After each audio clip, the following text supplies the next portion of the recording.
ఏపీలో ఒక విచిత్రమైనటువంటి పరిస్థితి కొనసాగుతూ ఉంది. ఇగో ఏపీలో ఒక విచిత్రమైనటువంటి పరిస్థితి కొనసాగుతూ ఉన్నది. పవన్ కళ్యాణ్ గారు ఈ మధ్యలో ఏం చేస్తూ ఉన్నారంటే, బాగా కూటమి ప్రభుత్వంలో చంద్రబాబు మీద కొంత ధిక్కార స్వరం వినిపిస్తూ ఉన్నాడు. ఎవరు? పవన్ కళ్యాణ్. గతంలో నేను హోంమంత్రిని అయితే కథ వేరేలాగా ఉంటుందని చెప్పేసి మాట్లాడిండు. అది మెల్లమెల్లగా కొన్ని రోజులు సద్దుమణిగినాక మన తిరుపతి తొక్కిసలాట వ్యవహారం, అందులో 6 చనిపోవడం, ఈ వ్యవహారంలో ప్రభుత్వం మీద తీవ్ర స్థాయిలో ధ్వజమెత్తిండు పవన్ కళ్యాణ్. ఎవరు? ఆయనటువంటి ప్రభుత్వం మీదనే. ఈ టీటీడీ ఈవో క్షమాపణ చెప్పాలని కూడా మాట్లాడడం జరిగింది. ఈ నేపథ్యంలో పవన్ కళ్యాణ్కి చెక్ పెడుతందుకు టీడీపీ రెడీ అవుతా ఉంది. టీడీపీని నమ్మడం అంటేనే బేసిక్గా పవన్ కళ్యాణ్ చేసిన పెద్ద బ్లండర్ మిస్టేక్. పవన్ కళ్యాణ్ పెద్ద బ్లండర్ మిస్టేక్ కదా టీడీపీ నమ్మడము, టీడీపీ కష్టాల్లో ఉన్నప్పుడు ఆయన పోయి ఎడదండలుగా ఉండడము. ఓపెన్గా మాట్లాడాలంటే ఇలా జనసేన గనక పవన్ కళ్యాణ్ గనక టీడీపీతోని పొత్తు పెట్టుకోకపోతే టీడీపీ సొంతంగా గెలిచేటువంటి అవకాశాలు చాలా తక్కువగా ఉంటుండే. వీళ్ళు గెలిచేటువంటి వీళ్ళు పోటీ చేసే 21 స్థానాల్లో 21 గెలిచారు. అదే కనుక పూర్తి స్థాయిలో జనసేన పోటీ చేసి ఉంటే కళ్ళు మూసుకొని 60 నుంచి 70 స్థానాల దాకా వాళ్ళకి వచ్చేటివి. కానీ టీడీపీ గెలవకపోవు. టీడీపీ నమ్మకం లేదు ప్రజలకి. ఒకవేళ పవన్ కళ్యాణ్ ఈ బీజేపీ వీళ్ళతో కలిసి ఉంటే కొంత బలంగా ఉంటుండే. అది గ్రహించే చంద్రబాబు నాయుడు పవన్ కళ్యాణ్ చేజారకుండా ప్రయత్నం చేసిండు. ఇప్పుడు పవన్ కళ్యాణ్ కూటమిలో ఉన్నాడు, ఉప ముఖ్యమంత్రిగా ఉన్నాడు. ఆయన ఉప ముఖ్యమంత్రిగా ఉండి ముఖ్యమంత్రి తరహాలో అధికారులకు ఆదేశాలు, కలెక్టర్లతో రివ్యూలు ఇట్లా రకరకాలు నిర్వహిస్తూ ఉన్నాడు. అంటే ప్యారలల్ వ్యవస్థను నడిపిస్తూ ఉన్నాడు. ఇటు టీడీపీ ప్రభుత్వం ఏమో చంద్రబాబు నాయుడు సీఎం అయితేనేమో చంద్రబాబు నాయుడు మా ప్రభుత్వం అని చెప్పేసి టీడీపీ అనుకుంటా ఉంది. కానీ జనసేన అధినేత ఆయన డిప్యూటీ సీఎంగా ఉండి ఆయన కూడా ఇది నా ప్రభుత్వం అని చెప్పేసి ఆయన ఫీల్ అవుతున్నాడు. కాబట్టి ఈయనకు చెక్ పెట్టడం కోసము కొత్తగా లోకేష్ని డిప్యూటీ సీఎం చేయాలన్నటువంటి చర్చను బాగా తీసుకొస్తా ఉన్నారు. ఎందుకంటే కూటమి ప్రభుత్వం మీద, టీడీపీ నాయకుల మీద, టీడీపీ సంబంధించినటువంటి హోంమంత్రి మీద, వీళ్ళ మీద పవన్ కళ్యాణ్ అవాకులు చవాకులు పేల్చుతా ఉన్నాడు, బాంబులు వెలుస్తా ఉన్నాడు.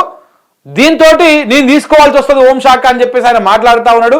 ఇవన్నీ కూడా చంద్రబాబుకు మింగుడు పడడం లేదు. బేసిక్గా చంద్రబాబు నాయుడు రాజకీయం కొత్తగా ఏపీ ప్రజలకు కొత్త చెప్పాల్సిన అవసరం లేదు.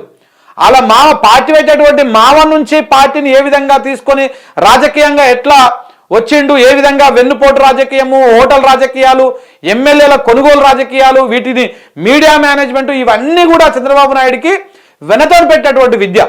ఈ విద్యలో ఆరితేరినటువంటి చంద్రబాబు నాయుడు పవన్ కళ్యాణ్ తొక్కడంలో పెద్దగా ఆయనకు పనే కాదు. అందుకే మెల్లగా ఎక్కడ కూడా మాట్లాడతలేడు. ఎవరు? చంద్రబాబు నాయుడు ఎక్కడ కూడా మాట్లాడతలేడు. కానీ సోమిరెడ్డి మాట్లాడతాడు, నిన్న పిఠాపురం ఇదే టీడీపీ నాయకుడు మాట్లాడతారు, అందరూ వరుసపెట్టి మాట్లాడుతూ ఉంటారు. ఏమని?